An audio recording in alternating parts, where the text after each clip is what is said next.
Makulimlim na umaga mga paps. Tag-ulan na kasi ngayon, tag-bagyo na rin.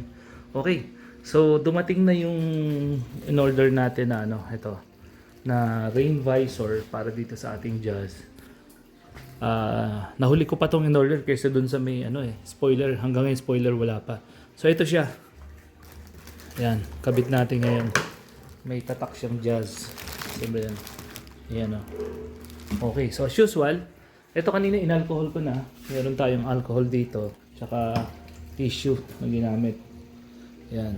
Para sa mga newbie lang po ito ha. Sa mga bihasa na pa-comment down below na lang para kung anong additional na information o knowledge para matutunan ng ating mga manonood at least makatulong tayo. Ayan. So sprayin nyo lang po ng ng alcohol para po mawala yung kung ano mang chemical na madikit para dumikit yung ating double-sided tape. So para luminis siya, ganoon. Kasi may mga chemical yan, minsan napupunasan ng mga pampadulas, ganoon, pampakintab para mawala lang. Tapos meron tayong tissue. So, ginawa ko na to kanina, inuulit ko lang para makita lang ninyo. Okay. Ayan. Para makapag DIY din kayo mga paps kasi siyempre nothing against dun sa mga ating kapwa mga installer. Yun lang para makatipid lang ng konti. Ganun. Ngayon kung talagang medyo may pambayad naman, di sige at saka busy kayo, sige go ahead, punta tayo sa mga installer. Okay, so since nalinis na, pwede natin kabit.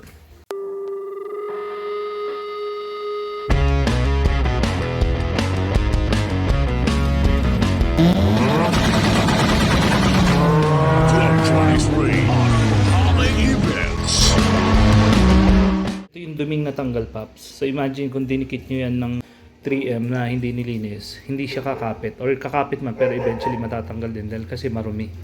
So yan. Okay. Palibutan na natin yan hanggang mawala yung dumi. Okay, so hindi na ganun karumi, pwede na natin idikit. Dito lang sa side na to, so mamaya linisin na natin kabila. Okay. Mga paps, titignan nyo muna yung magkabilang dulo. Yan. Pagkapasok yun. So halimbawa ito. Yan, Diyan yung hangganan niya. Diyan mo na umpisa ang idikit. Okay. Sige, dikit muna natin. So ganito diskarte mga paps. Mapapansin niyo tinanggal ko ng tuluyan yung dito. Cover ng double-sided tape. Dito nag-iwan ako. Yan.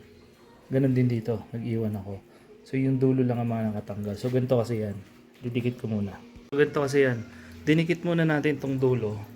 Yan, para dumikit siya. Tapos tong dulo. Yan. So pag feeling na natin perfect na, kasi unlike kung ito, yan, binaklas na natin ang buo. Pag dinikit mo yan, didikit na rito yan. Mahirap nang i-align. Unlike kung dito mo muna dinikit, tapos feeling mo perfect na, yan. Unti-unti natin naalisin to. Yan. Yan.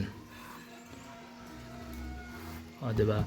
Kasi align na siya. Kaya ulitin ko, kung inalis na natin ang buo to, tapos pag sinalpak mo yan at mali yung pagkakasalpak mo, mahirap na hugutin. Yun. So ito, since ito, perfect na agad ang pagkakasalpak, pwede natin alisin unti-unti. Yan.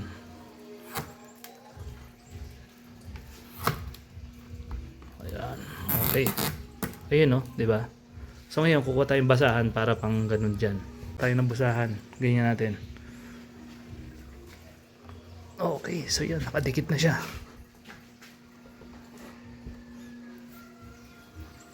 Ayan, so gagawin natin yan sa lahat. Ganun ang diskarte. Okay. So, yan, so ulitin natin. Tinanggal ko lang uli ito, tsaka dito. Yan, so didikit uli natin. Okay, dali. Okay, so tinitingnan natin kung align na siya. Ayan, mukha namang align na. So pwede na nating idikit dito ng todo. Okay. Yan. So naidikit na natin. Ganyan na siya. Kuha tayo ng basahan.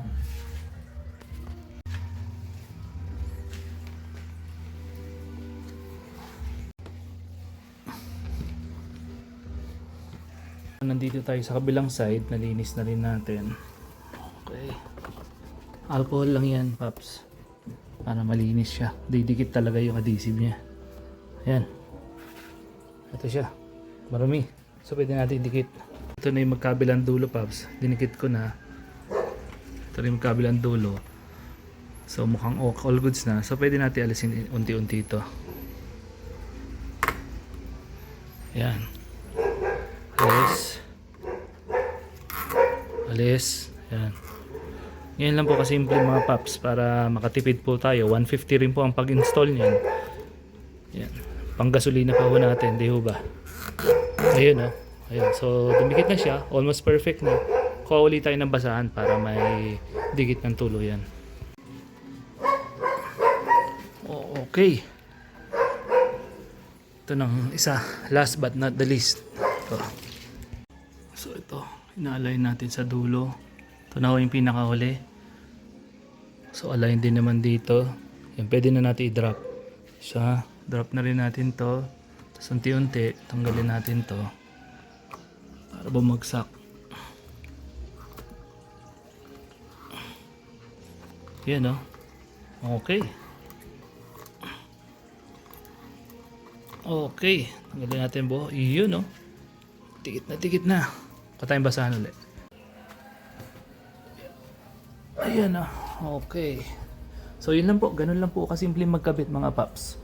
Mga nagtatanong po para sa mga newbie, bakit ba nagkakabit ng rain visor o rain gutter? Kasi po, yan, pagka medyo ayaw nyo mag-aircon at umuulan, pwede nyo ibaba ng hanggang dito yung inyong salamin. At least may papasok na hangin or may ventilation kayo.